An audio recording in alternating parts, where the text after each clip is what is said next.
Sorry for disturbance. CPU time को हम discuss कर रहे थे। सीपीयू टाइम क्या है कि किसी भी पर्टिकुलर जॉब को सीपीयू कितना टाइम दे रहा है, कितना टाइम किसी जॉब ने सीपीयू पर स्पेंड किया, या सीपीयू ने एक टास्क को कंप्लीट करने के लिए कितना टाइम लिया। इसमें तमाम तरह के हम टाइम को कैलकुलेट कर लेते हैं। हमारे पास एक और चीज़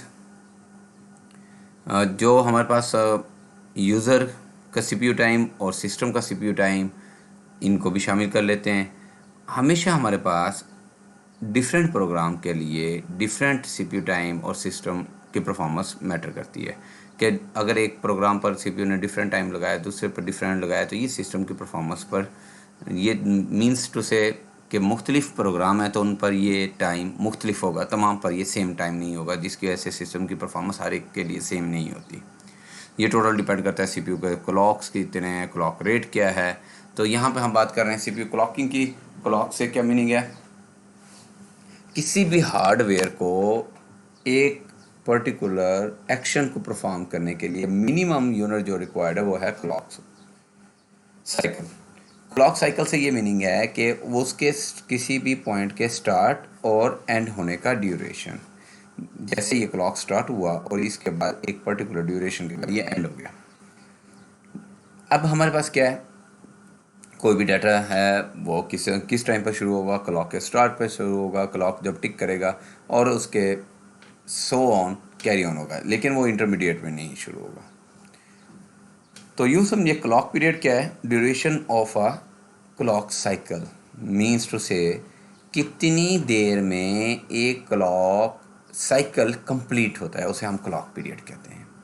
और फ्रीक्वेंसी क्या होती है? फ्रीक्वेंसी ऑलवेज 1/, जैसे अभी हमने यह हर्ट्स कैलकुलेट कर लेते हैं कि हमारे पास 3.0 गीगाहर्ट्ज़ का एक कंप्यूटर है। इसका मीनिंग क्या है? ये हर्ट्स किसके इक्विवेलेंट है? हर्ट्स हमारे पास इक्विवेलेंट है 1/सेकंड के। 1/सेकंड से क्या मीनिंग है? Means frequency. फ्रीक्वेंसी से क्या मीनिंग है कि आपके पास how many number of clock completed in 1 second. तो अब हम दोबारा अपने टॉपिक की तरफ चलते हैं। तो 4 गीगाहर्ट्ज़ से क्या मीनिंग हुआ? 4 गीगाहर्ट्ज़ से ये मीनिंग हुआ 4000 मेगा में कन्वर्ट कर लिया। इसके बाद हमने इसको यूनिट में हर्ट्ज़ में कन्वर्ट किया, तो ये हमारे पास हर्ट्ज़ सिंपल आ गए। इससे ये मीनिंग निकला कि ये 4 × 10⁹ number of this cycle completed in 1 second. Is it clear? If you are facing any sort of the question, you people can ask. Feel it free to ask any question. CPU time. CPU clock cycle multiplied by clock cycle time. या इसको यूं भी लिख सकते हैं CPU clock cycles divisible by clock rate. दोनों बातें सही। अब प्रॉब्लम यह है कि हम परफॉर्मेंस इम्प्रूव करना चाहते हैं, तो सीपीयू का जितना कम टाइम किसी टास्क पर लगेगा उतना हमारे पास परफॉर्मेंस बेहतर या इम्प्रूव होगी।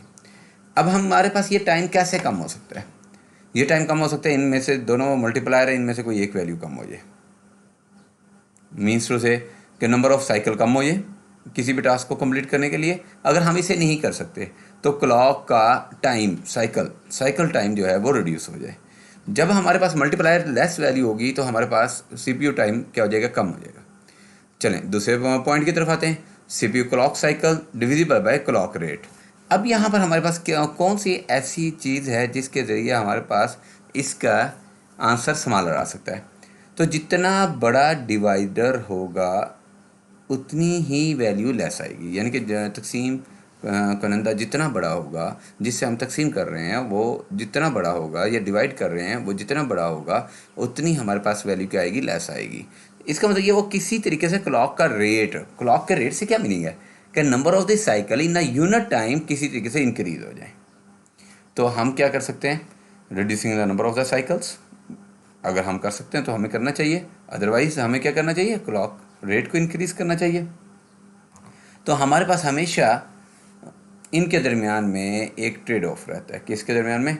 कि हमारे पास क्लॉक रेट को रिड्यूस करना है, या फिर हमारे पास इंक्रीज़ करना है, या फिर हमारे पास क्लॉक साइकिल्स किसी चीज़ से काम किए जा सके। ये एग्जांपल है सीपीयू टाइम के पॉइंट ऑफ व्यू पर। कंप्यूटर ये है 2 गीगाहर्ट्ज़ क्लॉक राइट है, 10 सेकंड लेता है सीपीयू टाइम जो है। डिज़ाइन करना है हमने कंप्यूटर बी जिसके अंदर 6x सीपीयू टाइम हो, यानी कि 10 सेकंड्स की बजाय 6 सेकंड्स हो जाएं, और ये कितना फास्टर हो, 1.2 multiply by clock cycle can be faster. तो हमारे पास क्या है, वही फार्मूला जो हमने प्रीवियस में देखा था, clock rate of B is equal to clock cycle divide by CPU cycle. अभी हमने यहाँ पर देखा कि हमारे पास 1.2 का फैक्टर आ जाए क्लॉक साइकिल ऑफ ए का, तो हमने यहाँ पे क्या लिखा, जो भी हमारे पास क्लॉक साइकिल ए का रेट है उससे 1.2 का फैक्टर आ जाए। सीपीयू का टाइम कितना है, 6 सेकेंड है, तो 6 से हमने डिवाइड कर दिया। अब हम वापस चलते हैं, सीपीयू क्लॉक साइकिल ए का कैलकुलेट करते हैं। यहाँ पे एक अननोन वैल्यू है, अननोन वैल्यू को कैलकुलेट कैसे करेंगे, सीपीयू टाइम कितना ले रहा है, 10 सेकेंड, और सीपीयू का क्लॉक रेट क्या है, 2 गीगाहर्ट्ज़। इन दोनों का मल्टीप्लायर हमने निकाला, गीगा की जगह पे हमने 10⁻9 लिख दिया, 2 मल्टीप्लाई बाय 10 20 मल्टीप्लाई बाय 10⁻9 हो गया। ओके, यही वैल्यू हमने यहाँ से उठाई और इसकी जगह पे सब्स्टिट्यूट कर दी। जब हमने इसकी जगह पे सब्स्टिट्यूट की तो हमारे पास ये वैल्यू बन गई 1.2 multiply by 20 multiply by 10⁻9 divisible by 6 second. Okay, 1.2 multiply by 20 अगर हम करें तो हमारे पास रिजल्ट आता है 24। 6 से डिवाइड करेंगे तो हमारे पास आएगा 6 4 the 24 and 4 multiply by 10⁻9 hertz, क्योंकि 1 by second is equal to hertz. अभी हमने इसे थोड़ी देर पहले देखा था कि 1 by second is equal to hertz. जब 1 बाय सेकेंड हर्ट्स की इक्वल है तो हमने एक 1 बाय एस की जगह पर हर्ट्स लिख दिया, और 10⁻9 की जगह पे हमने गीगाहर्ट्ज लिख दिया। 6 4 द 4, तो हमारे पास क्या आया, क्लॉक रेट क्या आया इसका, कंप्यूटर बी का 4 गीगाहर्ट्ज। ओके, इंस्ट्रक्शन काउंट क्या होता है, या आप ये कह लें कि हमारे पास इंस्ट्रक्शन काउंट कैसे की जाती है, और सीपीआई क्या होता है। सीपीआई है हमारे पास number of the cycle per instruction on average क्या है। तो क्लॉक साइकिल्स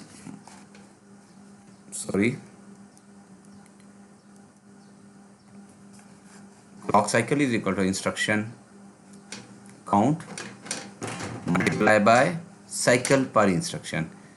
मीन्स अगर आपके पास n इंस्ट्रक्शन हैं उनके लिए कितने साइकिल्स रहे, साइकिल पर इंस्ट्रक्शन आप कैलकुलेट कर लेंगे, कितने साइकिल्स एक इंस्ट्रक्शन के लिए लगे, और इंस्ट्रक्शंस काउंट कर लें, दोनों का मल्टीप्लाई कर लें, टोटल क्लॉक साइकिल्स कैलकुलेट हो जाएंगे। चलिए एग्जांपल करते हैं इसे, दोबारा इसे रिपीट कर देता हूँ। आपके पास इंस्ट्रक्शन काउंट कितना है, मीन्स अगर आपके पास 50 इंस्ट्रक्शन है जिनको आपने करना है तो ये काउंट करने, एक इंस्ट्रक्शन पर आपके कितने लग रहा है, एग्जांपल ले रहे हैं कि फॉर एग्जांपल 10 लग रहे हैं, तो 50 मल्टीप्लाई बाय 10 कि कितना आपके पास क्लॉक साइकिल आ गया। सीपीयू टाइम प्रीवियस हमने देखा था total instruction count multiply by number of the cycle per instruction और multiply by clock cycle time, या ऊपर से जो हमारे पास रिजल्ट आया क्लॉक साइकिल्स का उसको हम मल्टीप्लाई कर रहे हैं उसके टाइम से, तो हमारे पास रिजल्ट आ जाएगा सीपीयू टाइम का। एंड अदर वे हमारे पास instruction count multiply by CPI clock per cycle जो भी आपके पास टाइम लग रहा है, divisible by instead of it का क्लॉक साइकिल टाइम हम क्या कर रहे हैं, क्लॉक रेट से डिवाइड कर रहे हैं। अगेन हम चाहते हैं कि सीपीयू का टाइम कम से कम लगे, एक फैक्टर हम रिड्यूस करना चाहते हैं, तो राइट साइड से हमें वैल्यू रिड्यूस रिजल्ट कैसे मिलेगा, इनमें से 2-3 रीजन हैं। एक तो ये है कि हमारे पास किसी तरीके से सीपीयू का क्लॉक रेट इंक्रीज कर जाए, मीन्स के 1 सेकेंड के अंदर हमारे पास ज़्यादा से ज़्यादा number of the clock cycle produce हों तो क्लॉक रेट इंक्रीज कर जाएगा। जब डिवाइडर आपका बड़ा होगा प्रीवियस की तरह, तो हमारे पास रिजल्ट क्या आएगा, सीपीयू का टाइम कम स्पेंड होगा। ओके, डिवाइडर हमारा बड़ा है तो वैल्यू सीपीयू टाइम क्या आएगा, रिड्यूस हो जाएगी। अच्छा, दूसरा वे क्या है, हमारे पास ऊपर भी दो फैक्टर्स दिए गए हैं, इंस्ट्रक्शन काउंट। हाँ जी, ये हमारे हाथ में इतना ज़्यादा नहीं होता कि हम ओवरऑल नंबर ऑफ़ इंस्ट्रक्शंस को रिड्यूस कर दें, या सीपीयू के जो है टोटल क्लॉक पर इंस्ट्रक्शन वो हम रिड्यूस बहुत ज़्यादा कर लें। तो क्लॉक रेट को किसी तरीके से या सीपीआई को हम किसी तरीके से कैलकुलेट करके हम इससे परफॉर्मेंस को बेहतर कर सकते हैं।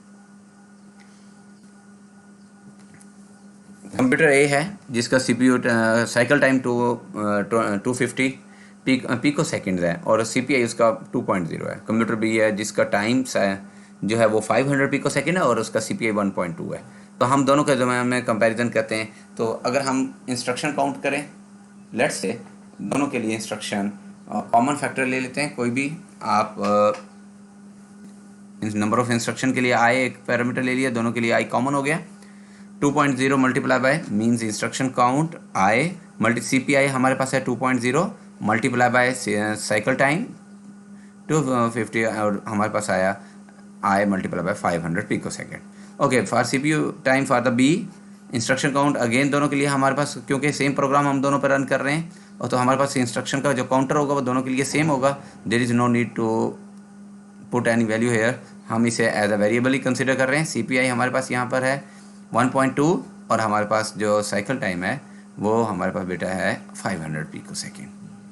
दोनों का मल्टीप्लाई किया, ये 600 पिको सेकेंड, ये 500 pico second. Which one is better, वही हमने परफॉर्मेंस के लिए निकाला था। CPU time of B divisible by CPU time of A, हमारे पास यहाँ पे जो वैल्यू है हम उन्हीं को लेंगे। क्या वैल्यू हमारे पास यहाँ पर सीपीयू टाइम ऑफ बी का फार्मूला पुट किया 1 multiply by 600 pico second divisible by 1 multiply by 500 pico second. अगर आप गौर करें तो सीपीयू ए इस साइड पर आएगा और इसका मल्टीप्लायर हो जाएगा। इसका क्या मीनिंग हुआ कि सीपीयू बी ए से 1.2 टाइम ज़्यादा फास्टर है। ओके, क्लॉक साइकिल्स को कैलकुलेट करना है डिफरेंट क्लासेस के अंदर, तो सीपीआई आपके पास मल्टीप्लाई बाय इंस्ट्रक्शन काउंट तमाम के लिए 1 to n तमाम को हम कैलकुलेट कर लेंगे, या यूँ कह लें कि clock cycle divisible by instruction count हमारे पास इससे सीपीआई कैलकुलेट हो जाएगा। ओके क्लास, ये एक तो एग्जांपल्स हैं, आप इन्हें और आपकी जितनी भी एक्सरसाइज की एग्जांपल्स हैं आप इसके लिए परफॉर्म करेंगे। अब हम थोड़ा सा क्लॉक साइकिल्स यहाँ ब्रेक लगाएंगे, इससे ऑनवर्ड हम जो है जहाँ पर हमें ज़रूरत पड़ेगी हम इन तमाम फैक्टर्स को आगे अगेन डिस्कस करेंगे। आप इस तरीके से यहाँ तक अच्छे से इसे तैयार करें और आपका ये चैप्टर नंबर 1 यहाँ तक ही मैंने करवाना है और मुमकिन है कि मुझे नेक्स्ट ज़रूरत पड़े तो मैं इनमें से कोई 1-2 टॉपिक्स परफॉर्मेंस के पॉइंट ऑफ व्यू पर मज़ीद बताऊँ। Thank you very much. अपनी सेहत का ख्याल रखिएगा। अल्लाह हाफिज़।